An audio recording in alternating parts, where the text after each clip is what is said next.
selamat datang di channel World Education, membangun kekayaan dengan pengetahuan. Lu sadar nggak sih? Makin kaya seseorang, makin jarang melihat dia nongkrong di warung kopi pinggir jalan. Bukan karena dia sibuk, bukan juga karena dia sombong, tapi karena dia udah muak.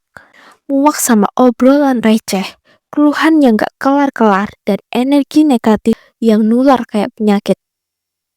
Dan gua tahu kalimat ini kedengarannya kasar, tapi gue juga tahu banyak dari lu yang justru perlu ditampar pakai kalimat ini. Orang kaya nggak suka nongkrong sama orang miskin. Titik. Bukan karena mereka jahat, tapi karena mereka sadar. Waktu itu terlalu mahal buat dibuang, buat dengerin orang yang hidupnya gitu-gitu aja.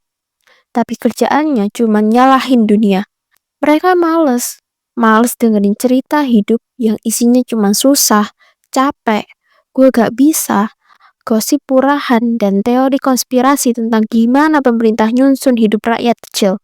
Gue tanya, kapan terakhir lu denger orang kayak duduk lama-lama buat bahas siapa yang selingkuh sama siapa? Gak ada, karena otak mereka udah gak level di situ. Gue kasih tahu ya, miskin itu bukan cuma soal duit. Duit mah bisa dicari, tapi yang bahaya itu mental miskin. Pola pikir nyerah sebelum mulai, kebiasaan nyalahin orang lain, dan gaya hidup sok happy, padahal tiap malam nangis ngelihat saldo. Dan sayangnya, banyak orang miskin secara mental, jauh sebelum mereka miskin secara finansial. Orang kaya alergi sama itu, alergi sama kelakuan yang stagnan, sama mindset yang rasa jadi korban terus, sama kebiasaan hidup yang ya udahlah, gini aja udah cukup. Makanya mereka minggir, bukan karena mereka ngerasa lebih tinggi, tapi karena mereka tahu lu gak akan bisa naik kelas kalau lu masih nongkrong di meja yang sama terus. Dan kalau lu ngerasa tamparan ini kena lu, ya itu tandanya lu masih punya harapan. Karena orang yang benar-benar udah hancur, dia udah gak bisa ngerasa sakit lagi. Tapi kalau lu ngerasa perih denger ini, tandanya hati lu masih hidup. Lu masih bisa berubah. So, sebelum lanjut, gua minta satu hal kecil yang gak pakai biaya. Klik like bukan buat gua, tapi buat diri lu sendiri. Karena kalau lu bisa dengar kalimat pedas kayak gini dan masih mau dengerin sampai habis, gua yakin hidup lu gak akan selamanya di titik ini. Kenapa orang kaya menghindari orang miskin? Gua mau lu jujur dulu. Lu pernah gak sih nongkrong sama temen lu, terus pulang-pulang bukan badan yang capek, tapi otak dan hati lu yang lelah? Bukan karena jalan jauh, bukan karena kerja keras, tapi karena lu udah dengerin keluhan yang sama berulang-ulang. Keluhan yang gak pernah berujung solusi, cerita yang itu-itu aja. Orang-orang yang tiap ketemu cuman bisa nyalahin keadaan, tapi gak pernah mikir, ini salah gua apa? Nah, itu dia. Itu alasan paling utama kenapa makin banyak orang kaya yang pikirannya miskin. Gak pernah karena mereka sombong, gak pernah karena mereka ngerasa lebih tinggi, tapi karena mereka udah males. Males buang waktu, buang energi, buat hal-hal yang gak nambah apa-apa ke hidup mereka. Mereka males dengerin cerita yang gak ada ujungnya, males debat soal nasib dan keberuntungan. Males terjebak dalam pola pikir yang sama yang bikin mereka gak maju-maju. Lu pernah dengar obrolan di tongkrongan kayak gini? Yah, hidup mah emang beginilah nasib. Yang penting mah cukup. Gak usah muluk-muluk, entar kecewa. Kalimat-kalimat itu racun. Bener-bener racun yang lambat tapi pasti nyuntik mental menyerah ke otak lu. Orang yang ngomong kayak gitu sebenarnya udah kalah sebelum perang dimulai. Mereka nyebut pasrah sebagai syukur. Padahal itu cuma kamuflase buat nutupin ketakutan, kemalasan, dan rasa takut gagal mereka sendiri. Mereka takut keluar dari zona nyaman, takut menghadapi resiko, takut bersaing, takut jadi lebih dari apa yang mereka sekarang. Lu ajak ngomong masa depan, mereka kabur. Lu pernah gak ngajak temen lu ngobrol soal bisnis? Mereka langsung bilang, gua mah gak cocok dagang. Lu ajak belajar investasi, mereka jawab, itu mah judi. Lu ajak nabung, duit aja gak cukup buat makan. Terus ketika lu kasih ide atau saran, mereka tutup pintu dengan tembok-tembok perlawanan. Bukan karena mereka gak ngerti, tapi karena mereka gak mau mikir, gak mau berubah. Orang kaya ngerti betul hal ini. Gak ada gunanya ngajarin orang yang udah milih untuk bego. Gak ada gunanya buang waktu buat nyemangatin orang yang lebih suka rebahan dan nyalahin keadaan daripada berusaha. Waktu itu emas, bukan buat ngobrolin drama. Orang kaya sadar satu hal paling penting. Waktu itu aset paling berharga. Duduk berjam-jam dengerin orang ngeluh, nyalahin nasib, atau ngomongin hidup orang lain itu investasi paling rugi yang pernah ada. Mereka gak mau nyanyiin waktu mereka buat hal-hal kayak gitu. Makanya mereka cabut. Bukan karena mereka sombong. Bukan karena mereka mau nunjukin siapa yang lebih hebat. Tapi karena mereka gak mau mental mereka direndahin oleh omongan dan energi negatif orang yang pikirannya udah mentok. Mereka udah susah payah bangun mental kaya dan gak mau dijatuhin lagi cuman gara-gara nongkrong sama yang mikirnya kerdil. Orang kaya alergi sama energi negatif. Lu lihat aja, orang kaya itu jarang banget diem di tempat yang penuh keluhan. Karena keluhan itu nular. Bro, kalau lu dengerin terus, lama-lama lu juga ikut mikir hidup lu juga payah. Padahal sebenarnya enggak. Lu cuman dikelilingi orang yang pikirannya gelap, yang gak mau maju dan gak mau berubah. Makanya mereka pergi. Bukan karena mereka benci orang miskin, tapi karena mereka benci pola pikir miskin. Karena yang miskin sebenarnya bukan cuma dompet, tapi juga otaknya, pola hidupnya, dan mentalnya. Itu yang bikin mereka enek, yang bikin mereka males. Lu dikasih jalan, tapi lu muter balik. Banyak orang miskin suka bilang, gue gak dikasih kesempatan. Padahal pikir, siapa yang gak kasih kesempatan? Atau jangan-jangan lu sendiri yang nolak pintu-pintu yang dibukain buat lu. Lu dikasih link kelas gratis, lu skip. Dikasih buku bagus, lu males baca. Dikasih temen yang ngajak usaha, lu bilang sok sibuk. Dikasih video motivasi, lu ngata-ngatain, gampang ngomong doang. Jadi lu tuh bukan gak dikasih jalan. Lu dikasih jalan, tapi lu sendiri nutup pintunya. Terus lu teriak-teriak minta hidup adil. Gimana lu mau hidup adil kalau lu mainnya curang sama diri lu sendiri? Sukses itu harus bersih dari soal polusi mental. Orang kaya ngerti satu hal yang sering dilupain orang miskin. Mental miskin itu kayak polusi. Lu gak sadar kalau lu udah keracunan. Tapi hidup lu pelan-pelan jadi berat, stuck, gak berkembang. Lu pikir itu normal. Lu ngerasa wajar hidup lu gini-gini aja. Lu ngerasa cukup, padahal masih morat-marit. Lu ngerasa udah berjuang, padahal tiap malam scrolling TikTok sampai jam 2 pagi. Dan semua itu dimulai dari siapa yang lu dengerin, siapa yang lu anggap teman. Makanya, orang kaya milih circle yang bikin mereka lari lebih kenceng, bukan circle yang ngajak lu istirahat bareng di bawah pohon sambil bilang, kita nggak ditakdirin sukses. Gue kasih analogi gampang. Bayangin lu naik balon udara. Lu pengen naik setinggi mungkin, tapi di bawah ada banyak tali yang narik lu ke tanah. Tali itu adalah orang yang gak pengen lu naik. Orang-orang yang seneng kalau lu gagal. Orang-orang bilang, lu siapa sih? Sombong amat pengen sukses. Kalau lu gak potong tali itu, balon lu gak akan naik. Gua ulang, gak akan naik. Sekuat apapun lu nyoba, lu bakal selalu ketarik ke bawah sama omongan kebiasaan dan energi negatif mereka. Pada akhirnya, lu juga bakal jatuh bareng mereka. Lu punya dua pilihan sekarang. Satu, tetap main sama orang yang bikin lu nyaman, tapi gak kemana-mana. Dua, cabut, bangun hidup lu sendiri. Walau harus mulai dari nol, walau harus sendirian di awal. Gue tahu pilihan kedua itu sepi, penuh perjuangan, dan bikin lu ngerasa kayak alien. Tapi dari situ, jalan hidup lu mulai berubah. Karena yang bikin lu naik level bukan siapa yang nemenin lu rebahan, tapi siapa yang bikin lu berdiri pas lu jatuh. Gue pengen lu ngerti satu hal yang bukan cuma penting, tapi krusial banget. Mentalitas miskin itu nular. Iya, lu gak salah denger.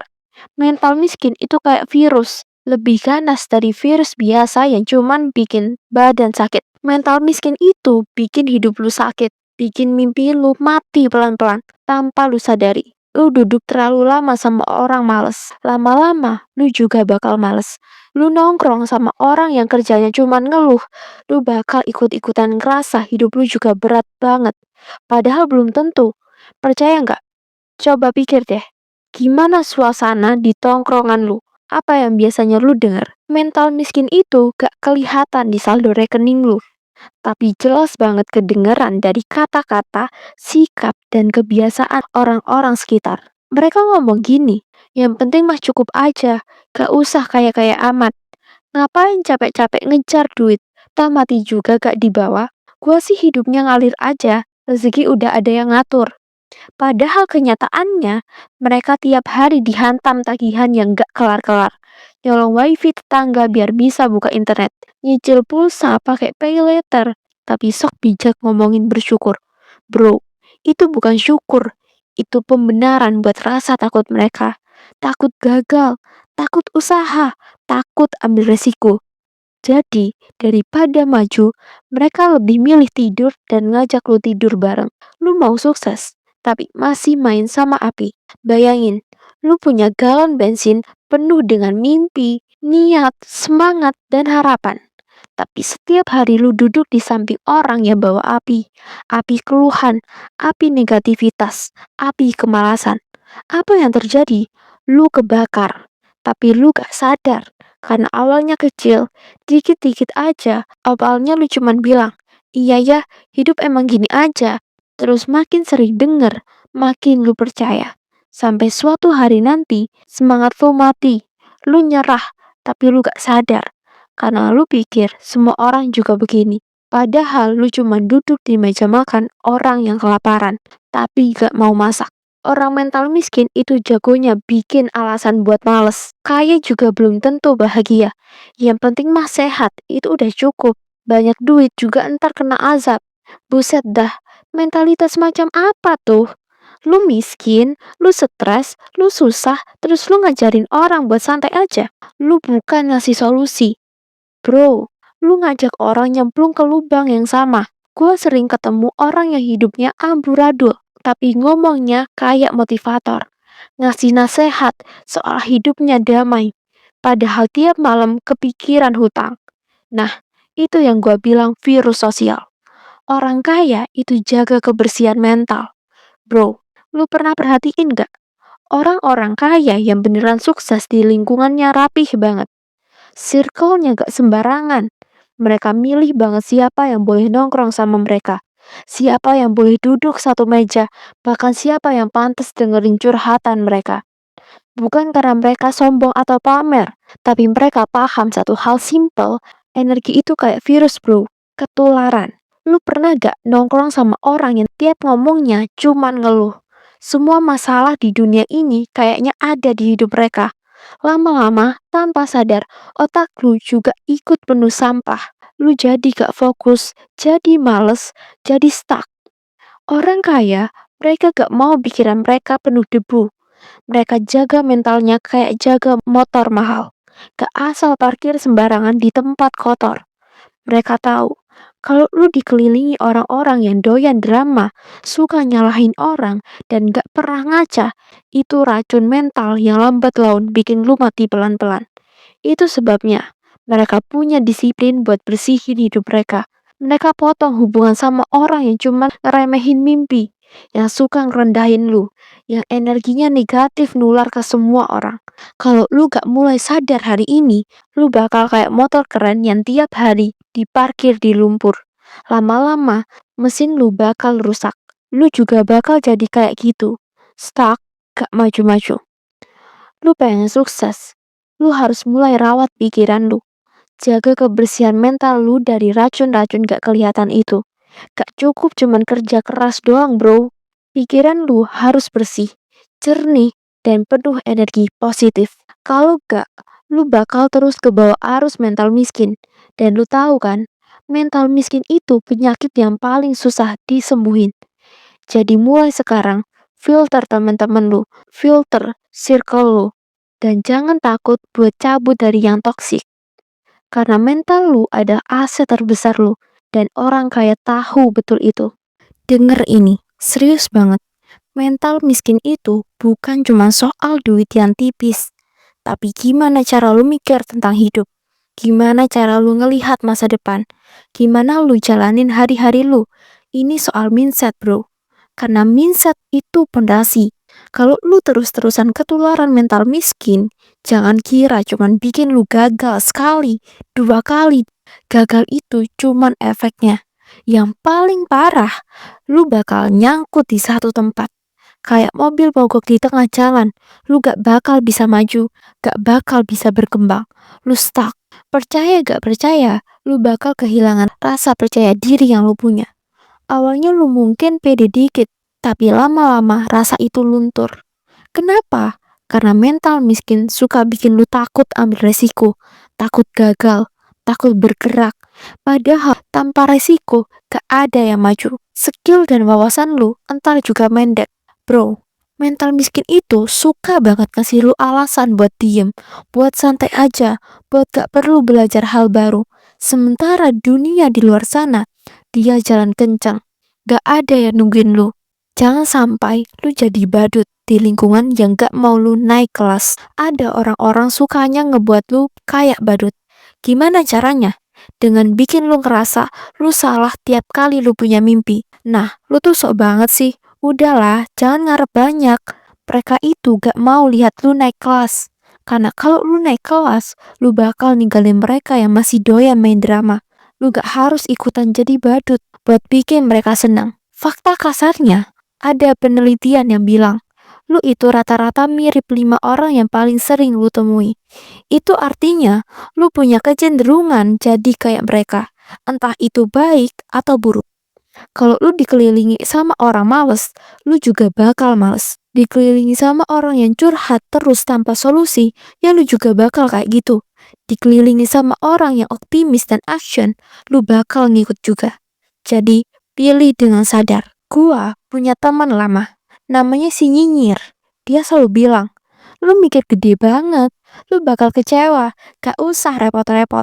Dulu gua masih tahan, gua pikir ini temen gua, masa gua tinggalkan? Tapi makin lama, gua makin capek. Gua tahu, gua harus maju. Tapi tiap kali cerita, dia ngeremehin. Sampai akhirnya gua cabut, gua cari teman baru yang suportif, yang ngajak gue ke action. Bukan cuman ngomong doang. Dan gua berani bilang, hidup gua sekarang naik 180 derajat. Mental lu itu seperti software. Lu gak mungkin bisa upgrade software kalau cuma dengerin suara yang sama terus. Lu butuh input baru, ide baru, perspektif baru. Circle hidup lu itu kayak sumber update itu. Kalau yang lu dengerin isinya gak bakal bisa ngapain susah-susah, mimpi gak nyata. Ya mental lu gak akan pernah update. Lu stuck di versi lama yang error terus. Tugas lu mulai sekarang, evaluasi circle lu. Ini tugas lu, serius. Tulis 5 orang yang paling sering lu temui tiap hari. Nilai pengaruh mereka, bikin lu naik kelas atau bikin lu makin nyunsep. Tentuin siapa yang harus lu deketin lebih sering dan siapa yang harus lu kurangin intensinya. Mulai cari lingkungan baru yang bisa naikin lu. Jangan takut. Gua ulangi lagi ya. Masa depan lu itu cermin dari siapa yang lu pilih buat ada di sekitar lu hari ini. Lu gak bisa berharap hasil panen besar kalau bibit yang lu tanam gak dirawat sama orang yang tepat.